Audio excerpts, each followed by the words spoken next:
Today we continue Mālukyaputta Sutta.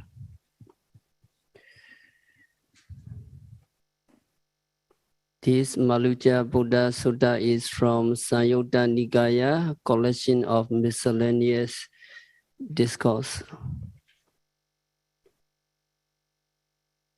We may assume that this sutta was delivered at the Jetawana monastery in Savatthi. So at one time, Mālukyaputta came to the Buddha, paid respect to him, and sat down at the suitable place. When monks went to the Buddha or attended upon the Buddha, they sat down at a suitable place. That means the place is not too far from the Buddha, not too close to the Buddha, not at the back, not at the right front, no higher than Buddha, and so on. So seated, the Venerable Mālukyaputta said to the Blessed One, Sadhu me bande bhagava sankhetena dhammante setu. Yamaham bhagavato dhamma sutta eko upagato apamato atapi pitato vihareyam.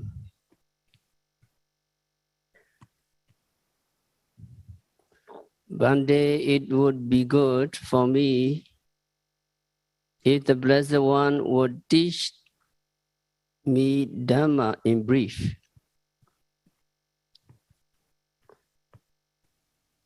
After hearing the Dhamma from the Blessed One, I might dwell alone, secluded, mindful, with energy that dissipates mental defilements, and with mind directed towards enlightenment.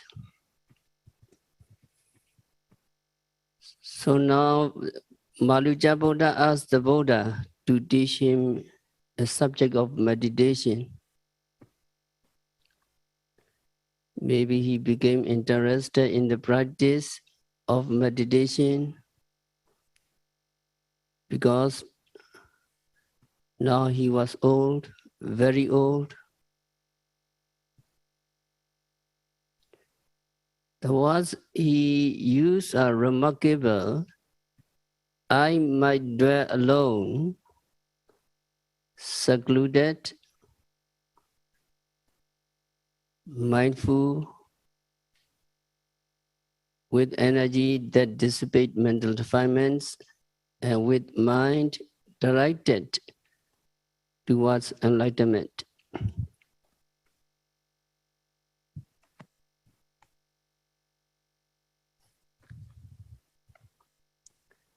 It is what all the yogis here are doing. You dwell alone, secluded, mindful. Your intention, your aim, or your goal is only enlightenment. And you put in energy that dissipates mental defilements. All the yogis are doing now.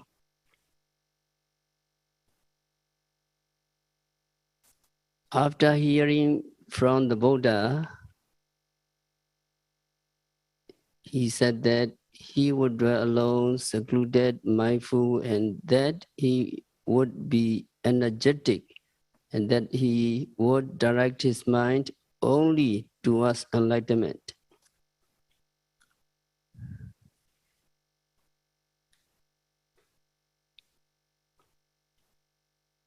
So dwell alone, secluded, mindful, and atapi.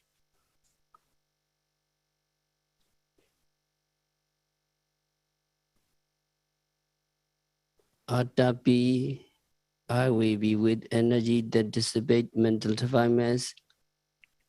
I will put effort to dispel mental defilements. The Pali words for this is atapi.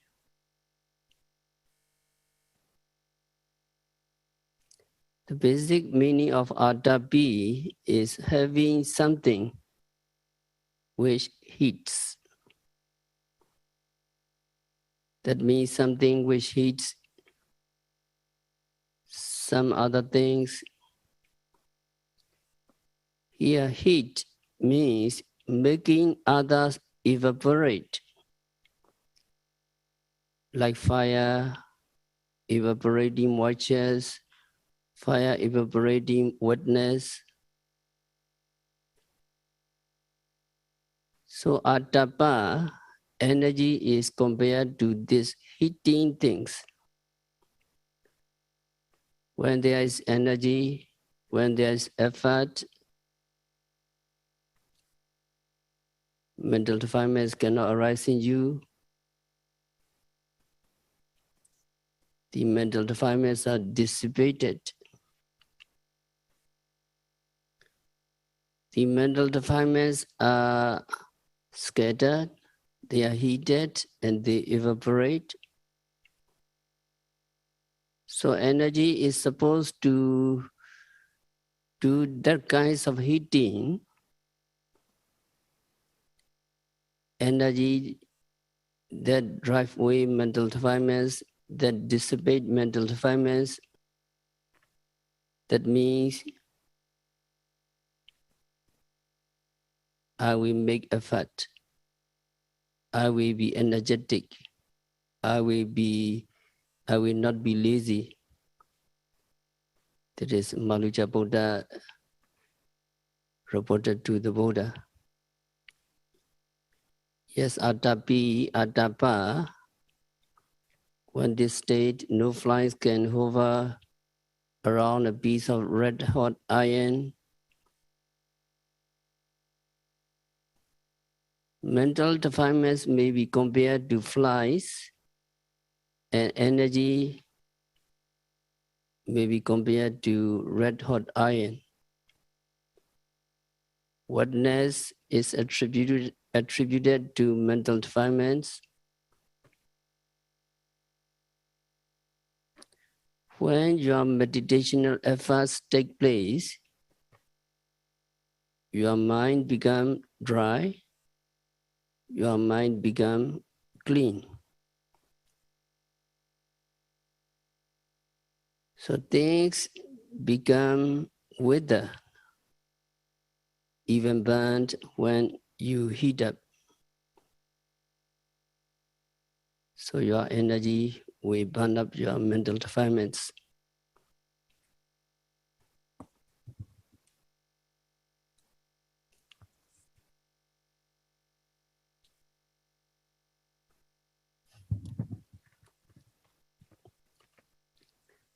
So we have to explain more some Vayama or atapi or energy, right effort.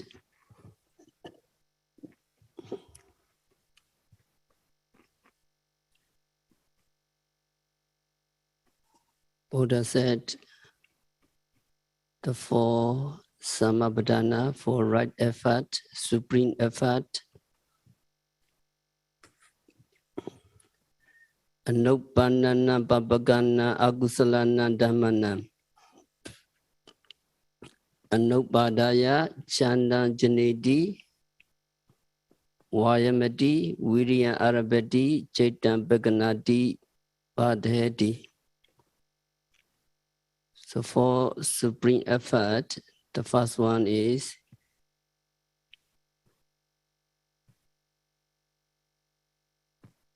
yogis incite his will for the non-arising of the evil things, for the non-arising of the unwholesome things that have not yet arisen.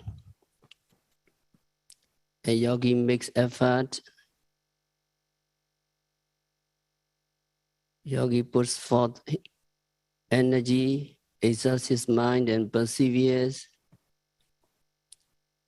That is the first one. Second one is Upannana Papaganam, Akusalana Dhammanam, Pahanaya Chanda Janeti, Vayamati, Virya Arabati, Chaitam Bekanadi, Padahati.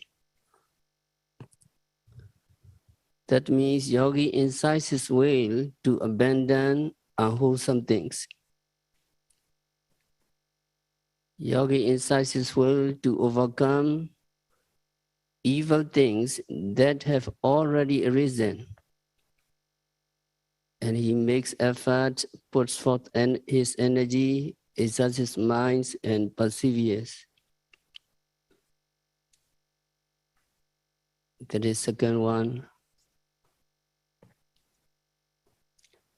And the third one is Buddha said, Anupanana Kusalana Dhammana. Upadaya Chanda Janeti Vayamati Virya Arabati Chaitam Beganadi Padhayati.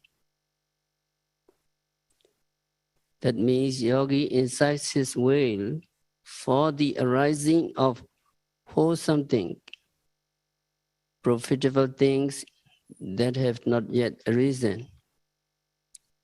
And he makes effort, puts forth his energy, exerts his mind and perseveres. That is the third one. And the fourth one is Upannana Kusalana Dhammanam Titiya Asamosaya Pinyo Bhavaya Vipunaya Bhavanaya Chanda Janeti Vayamati Virya Arabati Chaitam Beganadi Padahati. Buddha said the last one. That is, yogi incites his will to maintain the wholesome things, to maintain the profitable things that have already arisen, and not let them go out of his memory, but to bring them to growth, to maturity, and to the full perfection of development.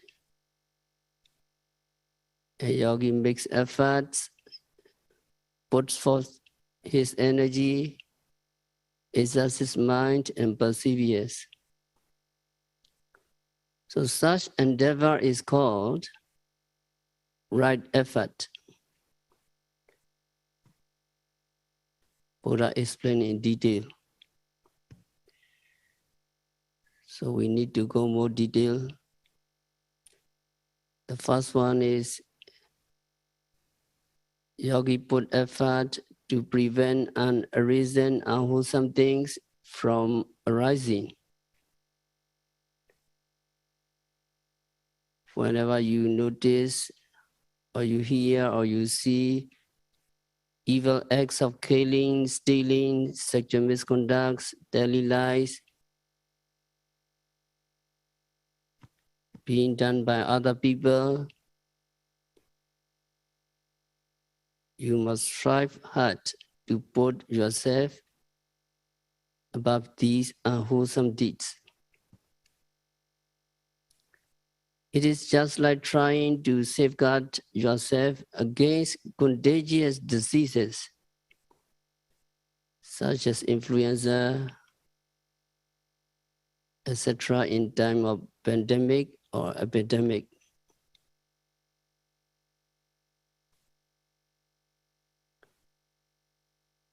Other people do unwholesome, but you try to avoid to do them.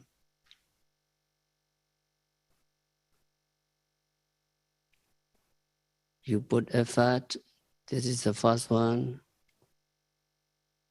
And the second one is yogi put effort to dispel the evil things.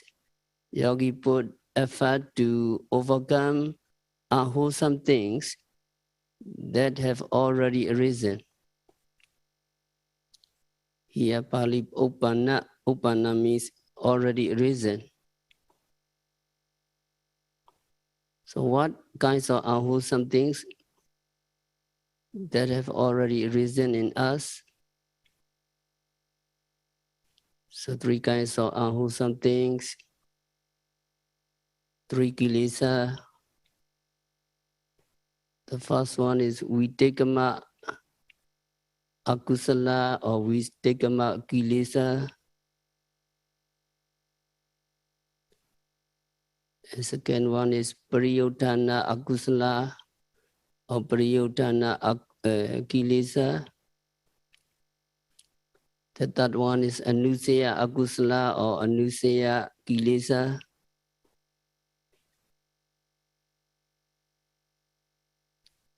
Translation is vitekama akusala means transgressive kilesa. Priyotana akusala means obsessive kilesa. And Nusya kilesa means latent kilesa, lying dormant.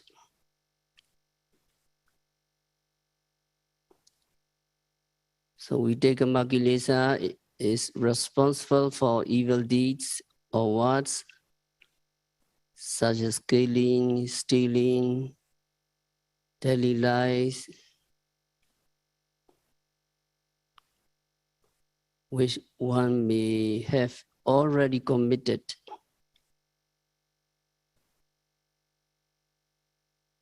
The second one is priyotana kilesa, that is obsessive, that gives rise to thoughts of lust and sensual desire. The third one is anusaya, latent kilesa or lying dormant.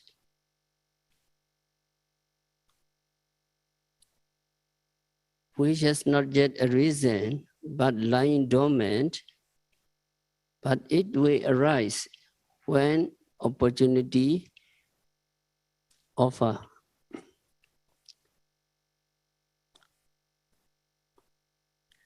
So three kinds of kilesa already arisen in us. Need to remember, can you follow me? Vitekama kilesa. Vitekama kilesa. Pariyotana kilesa. Pariyotana kilesa. Anusaya kilesa. Anusaya kilesa. So vitekama is what Yogi Tingwe? Transgressive. Vitekama transgressive. Priyotana, obsessive. Anusaya, latent torment. No? Three types of kilesa already arisen in us. So what we have to do? Killing, stealing, lying. Maybe in samsara we have done previous life before. Priyotana kilesa. Sometimes sensual desire, sometimes ill will, sometimes sloth and torpor, etc. Anusaya is called latent. It not arisen yet, but lying dormant.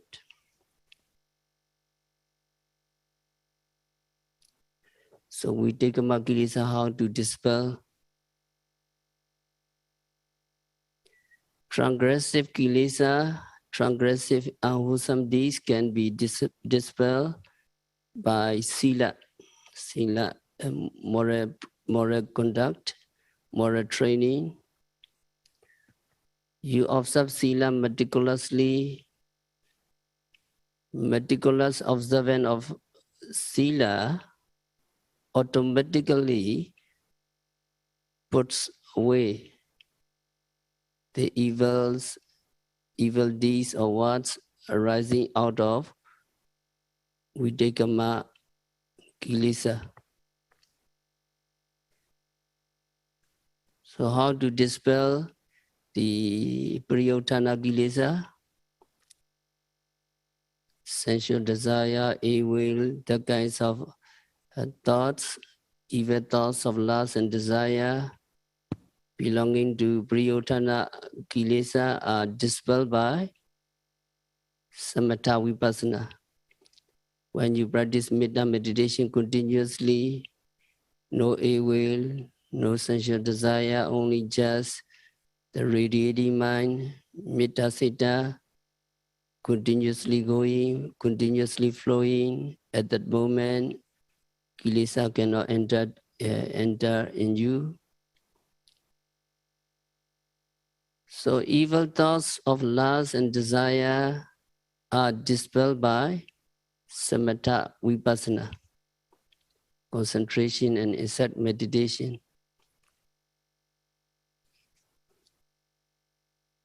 And how do you dispel anusaya kilesa?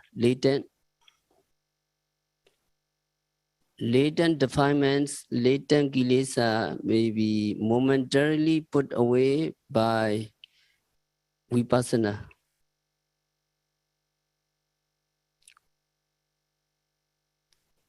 Anusaya defilements can be totally rooted out only when you gain megaphala. So anusaya, two kinds of anusaya. The first one is aramana anusaya. Second one is santana anusaya. Aramana anusaya is mental defilements are embedded in objects.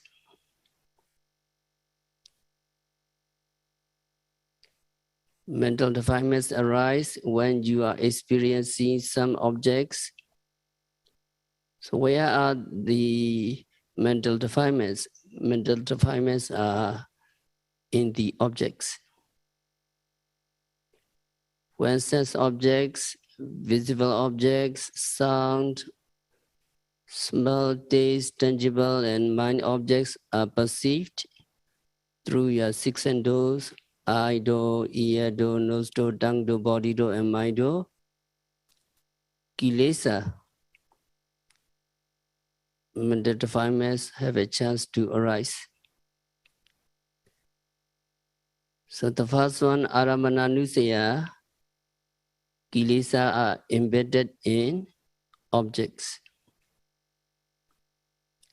The second one is santananusaya, mental defilements are latent in mental continuity.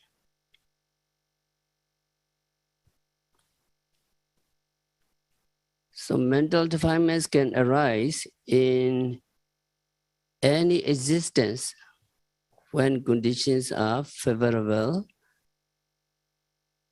because they have not been totally eradicated by the mega. So long as we not attain mega, we cannot eradicate santananusaya. Kilesa are latent. Kilesa are lying dormant. So aramananusaya and santananusaya need to remember all anusaya have to be removed. Can you follow me? Aramananusaya. Aramananusaya. Mental defilements are embedded in objects, visible object, sound, smell, taste, tangible and mind object. So mental defilements are in the objects and mental defilements are embedded in objects. So long as you are noting, seeing, hearing, etc., mental defilements can be eradicated momentarily. That is Aramananusaya. Another kind is very deep, Santananusaya. Mental defilements are latent in our mental continuity. So long as we not attain mega, Anusaya is there. When conditions are favorable, we may get angry, we may get attachment, and because kilesa have not been totally eradicated. And Santananusaya, can you follow me? Santananusaya. Mental defilements are latent in mental continuity.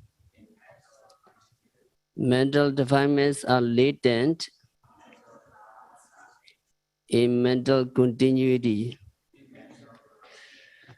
So all kinds of anusaya have to be removed by vipassana momentarily and mega totally.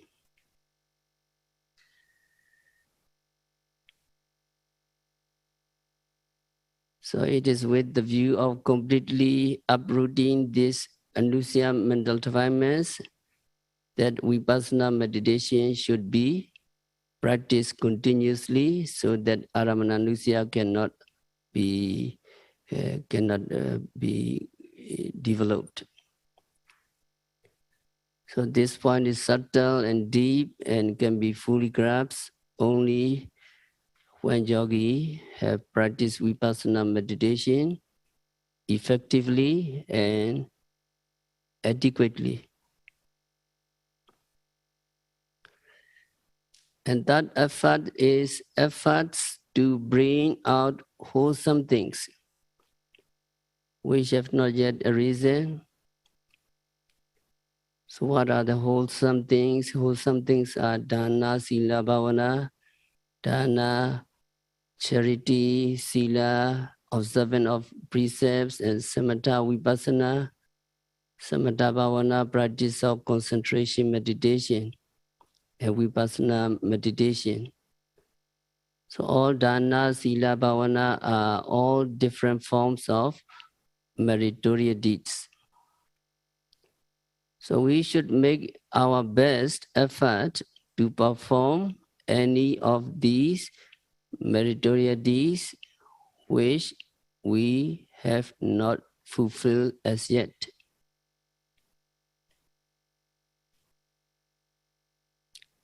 So in daily life, you observe 5 precepts. 5 precepts very important. If you not observe 5 precepts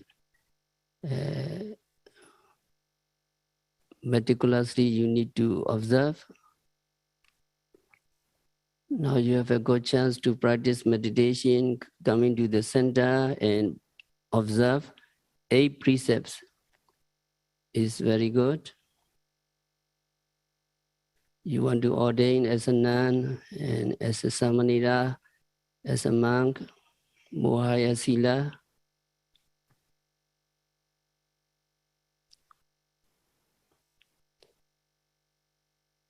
And in daily life, your sila is mundane sila. 5 precepts, you observe 5 precepts, just mundane sila. But when you attain Sotapanna mega, Sotapati mega, your sila is supramundane sila. So if you have not attained supramundane sila, you try to become Sotapanna, Sotapati mega, your sila will be very firm. Is very reliable sila. Sotapanna 5 precepts is very reliable, very dependable. So mega sila, phala sila, mega concentration, phala concentration, mega pinya, phala pinya. If we not attain yet, we need to put effort, which have not yet arisen in us.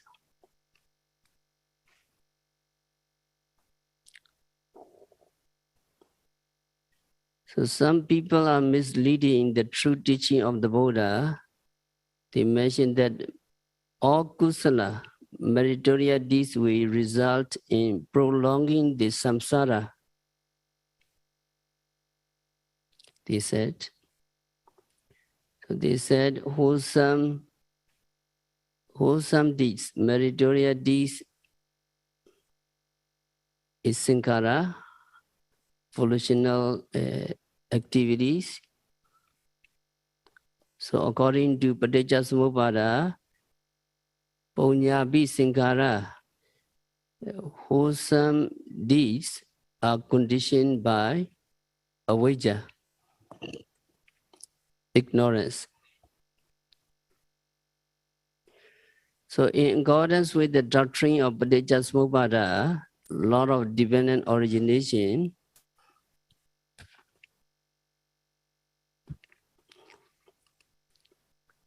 Sankara Vijaya Vinyanam, conditioned by Sankara, volitional activities, there arises Vijnana, rebirth consciousness. So Kusala Sankara or Punyabi Sankara, meritorious deeds will cause the arising of Vijnana, rebirth consciousness. So if you do Sankara, if you do meritorious deeds, you will be reborn again and again, again and again. They want to say like this. So they say that wholesome deeds must be abandoned. They say. So that statement totally contradicts the true teaching of the Buddha. And it is highly misleading.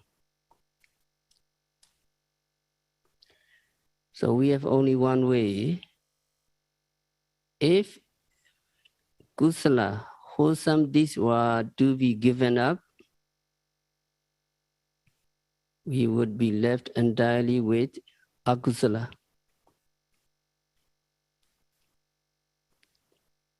So akusala, unwholesome deeds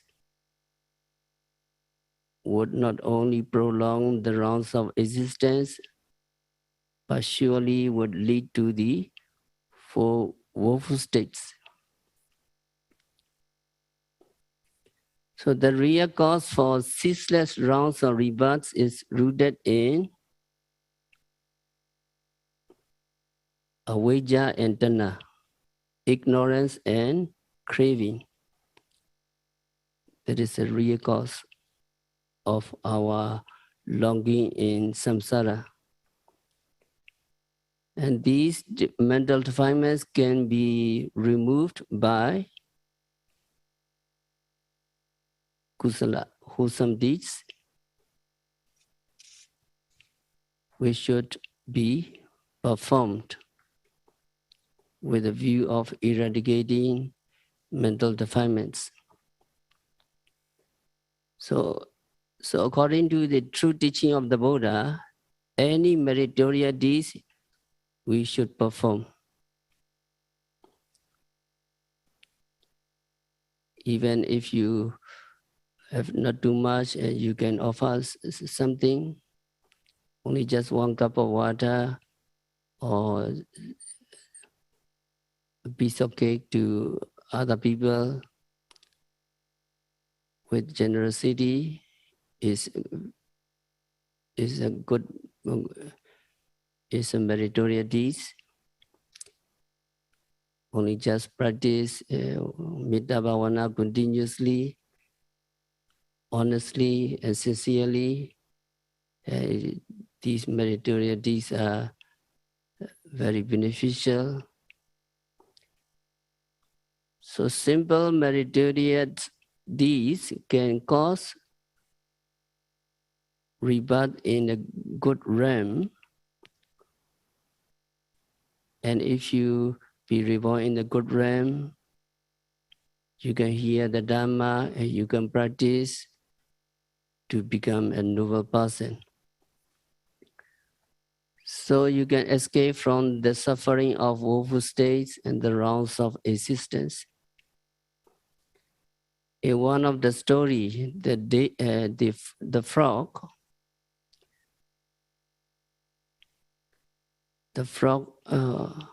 in its previous existence, it happened to hear a discourse delivered by the Buddha.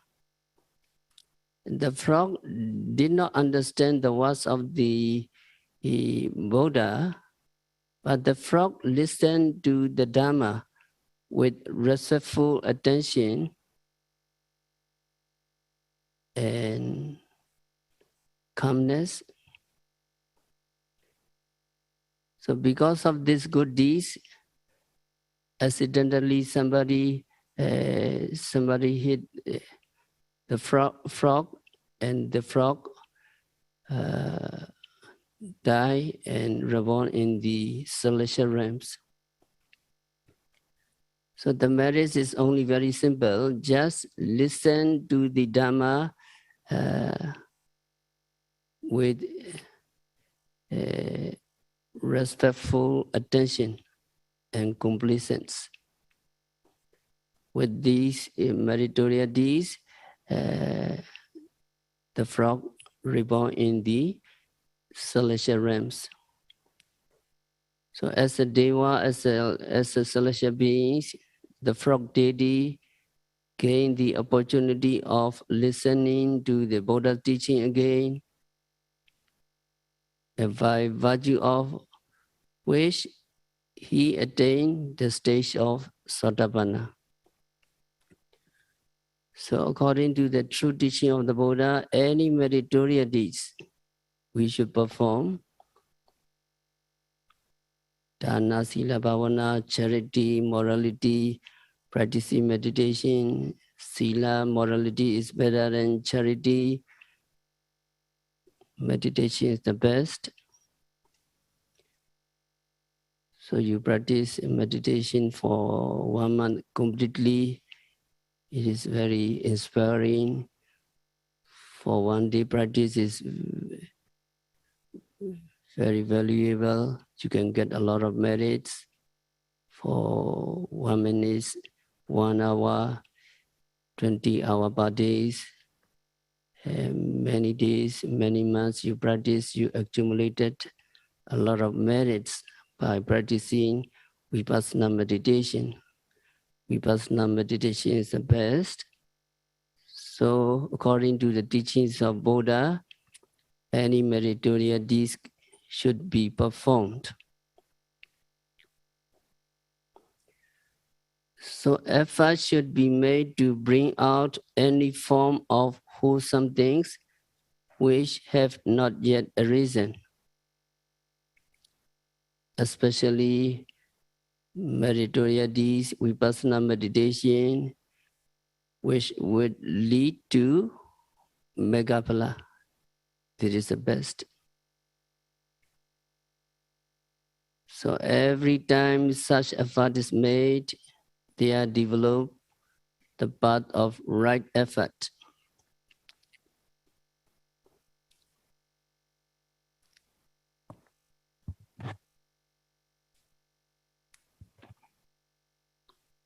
So to summarize, 4 effort, 4 atapa. The first one, effort to maintain the wholesome things, wholesome deeds that have already arisen, and to develop them to maturity and to full perfection. And second one, yogi noting everything at the moment of seeing, hearing, touching, knowing is actually making effort. you are preventing or you are denying the opportunity to evil things, unwholesome things from arising.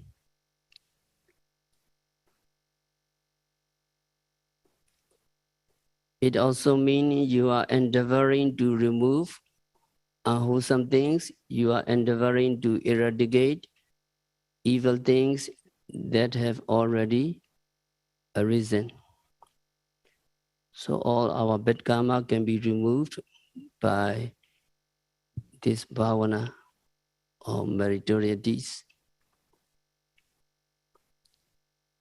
A yogi is at the same time striving to develop the higher stage of vipassana kusala and Ariya Mega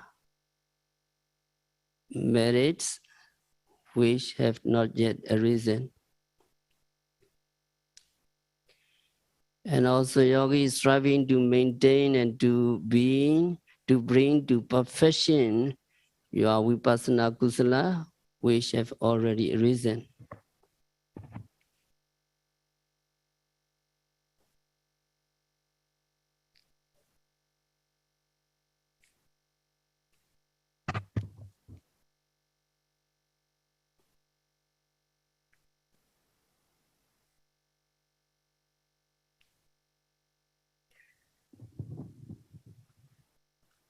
Yogi reached the first knowledge, Namarupa Prajitanyana. You clearly distinguish the mind and matter. Whenever you observe, you clearly distinguish Nama and Rupa. You see only two things, not only one. You know sitting, touching, sitting, touching. Sitting is one. Notima is totally separated from the touching or sitting. You know the hearing, hearing. Hearing is one, sound wave is one, and hearing consciousness is another. They are not mixed, they are totally separated.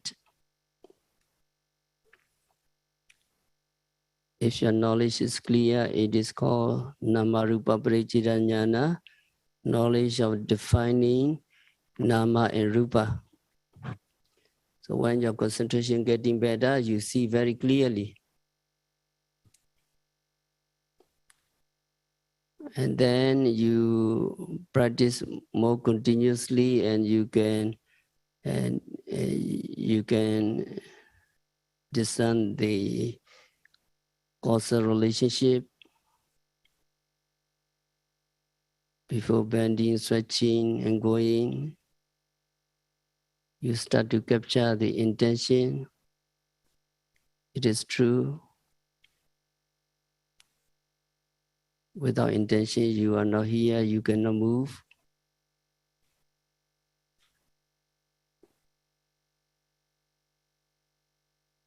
So that kinds of knowledge you can see yourself. And when yogi reached the stage of Udiyabhya Jnana, your mindfulness gains momentum. And you can see Namarupa clearly arising and vanishing every time you observe.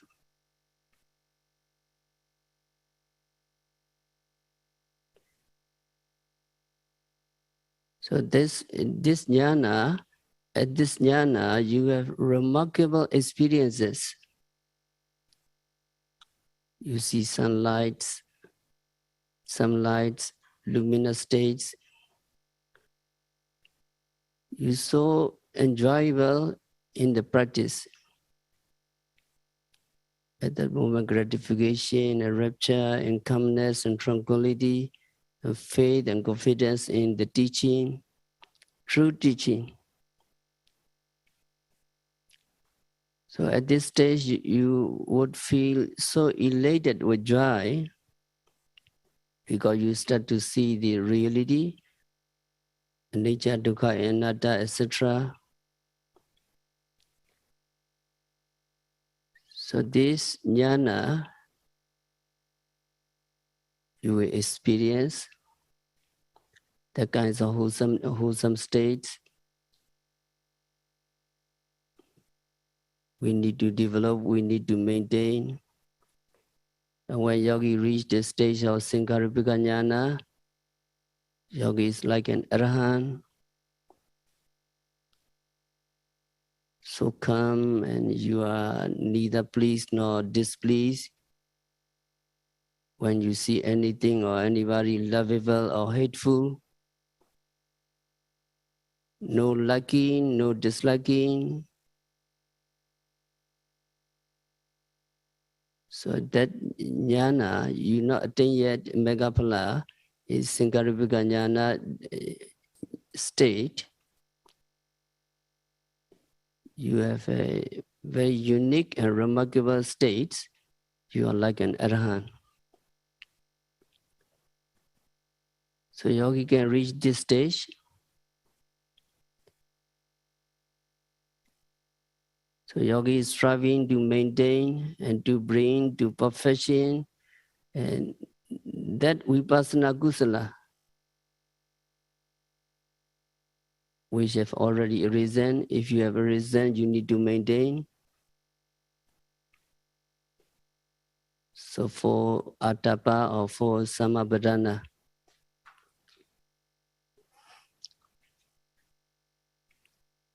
So in brief, you put effort to prevent non-arisen akusala ahusam from arising. That is number one. Number two, you put effort to get rid of akusala ahusam deeds that have already arisen. You put effort by observing sila and developing developing samatha bhavana and practice vipassana. You can remove akusala, ahusam that have already arisen.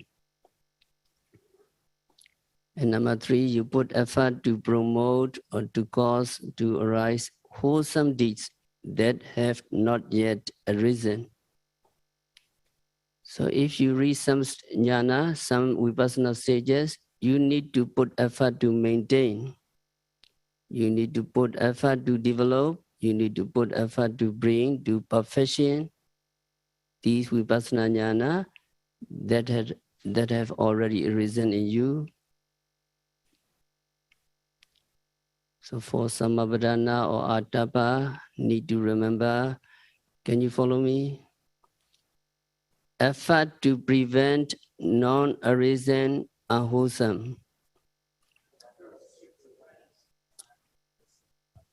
Effort to prevent non-arisen ahusam from arising. Effort to get rid of unwholesome that have already arisen. Effort to promote, to cause, to arise wholesome deeds which have not yet arisen. Effort to maintain, effort to develop, effort to bring to perfection wholesome deeds, wholesome jnana, vipassana jnana, which have already arisen. So that is atapa or samabharana. Samabharana means great efforts. So every time you are engaged in the good deeds or dana, sila and bhavana, you are developing the atapa or the path of right effort or four great efforts. So especially when you perform these meritorious deeds with the view to escaping from the suffering of samsara. So the meritorious deeds of vipassana meditation is the best. It is, you need to put effort in the practice of meditation.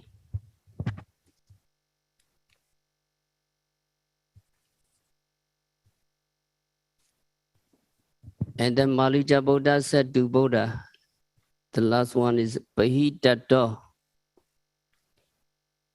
One day I will stay with mind directed towards enlightenment. That means with singleness of purpose.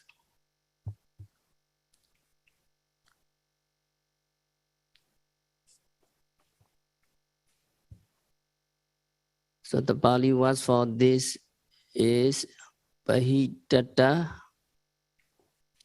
Pahitata is explained in the commentary as sending your mind towards enlightenment, or dispatching your mind towards nirvana, or directing your mind towards enlightenment.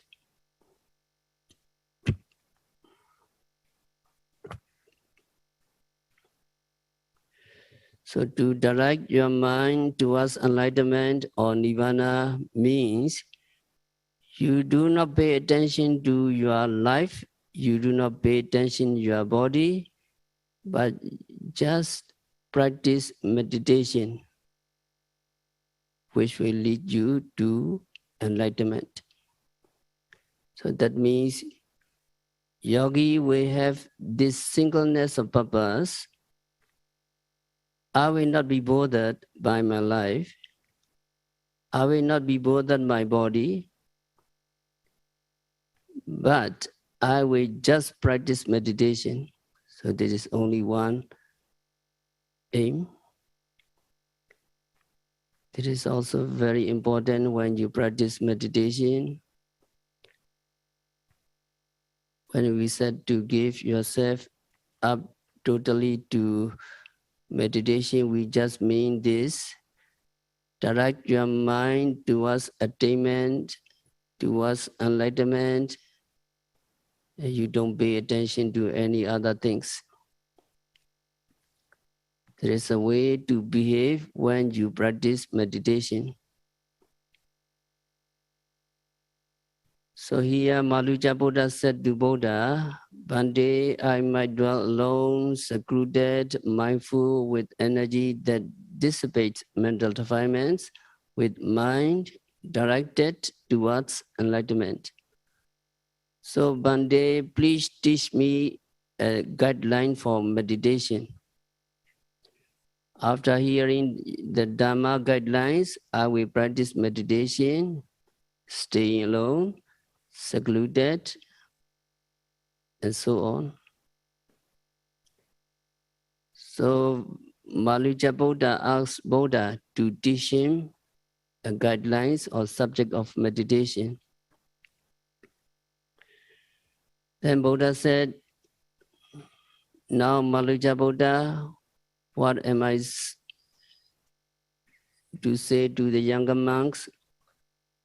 Why you, a broken down old man, aged, far gone in years, and have come to the third portion of your life, ask for instruction in brief. So Buddha said, what am I to say the younger monks about an old man like you asking for instruction in brief? The commentary explained that these words of the Buddha can be taken to mean either praise or censure. Mālukyaputta became a monk in his younger days, but he neglected the practice of meditation.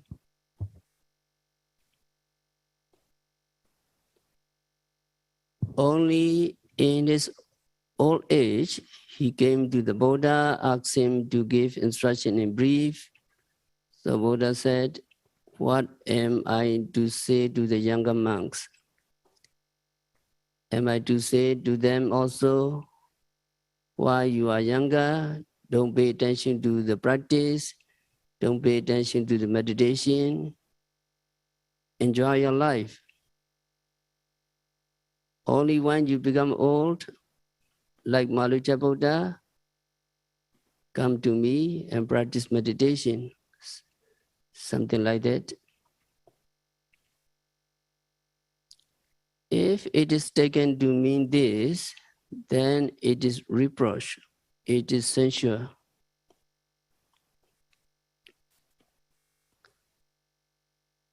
And we can take it in another way.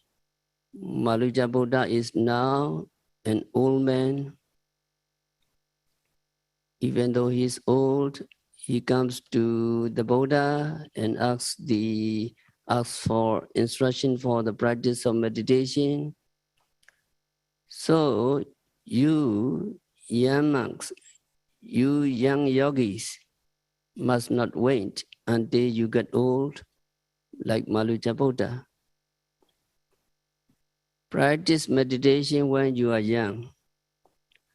So if we take it to mean this, then these words are in praise of Mālukyaputta. We may take either meaning for the words of the Buddha here. So it was in praise, or it was in censure that Buddha said this. And Mālukyaputta was a broken down old man.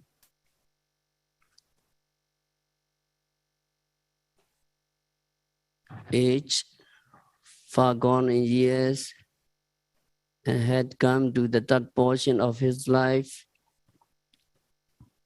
Our life is supposed to be 100 years. So the third portion of our life means 70 or 80 or maybe 90 years old. Now Mālukyaputta was an old man when he went to the Buddha and asked for instruction for meditation this time. Then Mālukyaputta said, Bhante, although I'm a broken down old man,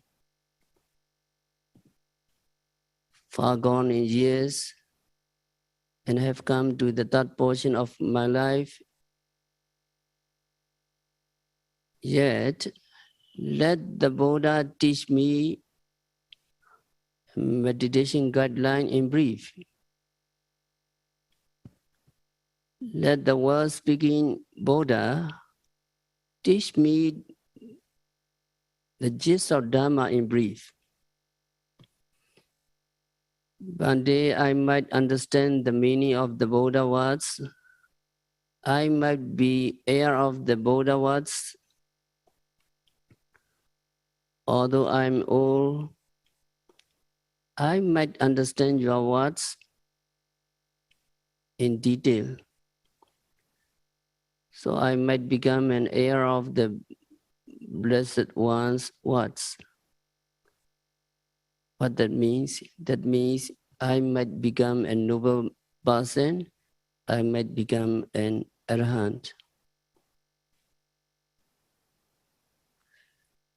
So when he requested, Buddha asked this question. So just the Buddha gave meditation instruction to a monk named Mālukyaputta. He raised the question in this way: what do you think, Mālukyaputta? Do you have any desire, lust, or affection for those forms, those rupa, cognizable by the eye, that you have not seen and never saw before, that you do not see now and do not think might be seen in the future? So Buddha gave this question to Mālukyaputta. Mālukyaputta simply answered, no hi Bhante. Surely not Bhante. So Buddha asked this question, and can you follow me? Do you have paper? What do you think, Mālukyaputta? Do you have any desire,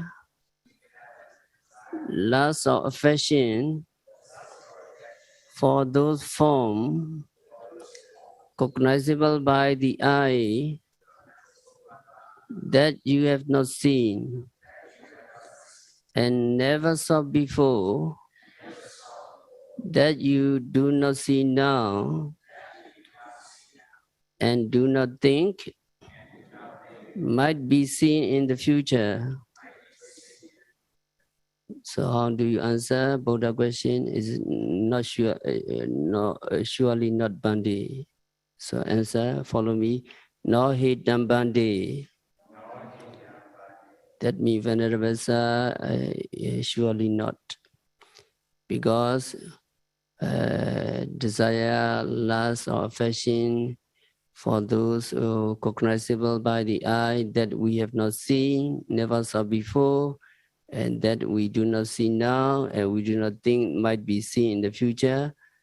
So there cannot arise desire, lust or affection for the undesirable objects, no anger arise. Because we never seen before, we are not seeing now, we do not think might be seen in the future. So Buddha asked other question. So tomorrow we will continue. We have to stop our discourse for today by practicing vipassana meditation, by observing every phenomena occurring at the six senses, by noting, seeing, hearing, smelling, tasting, touching, knowing continuously and meticulously. May all yogis be liberated from all suffering. May all yogis realize the real peace in the very near future. So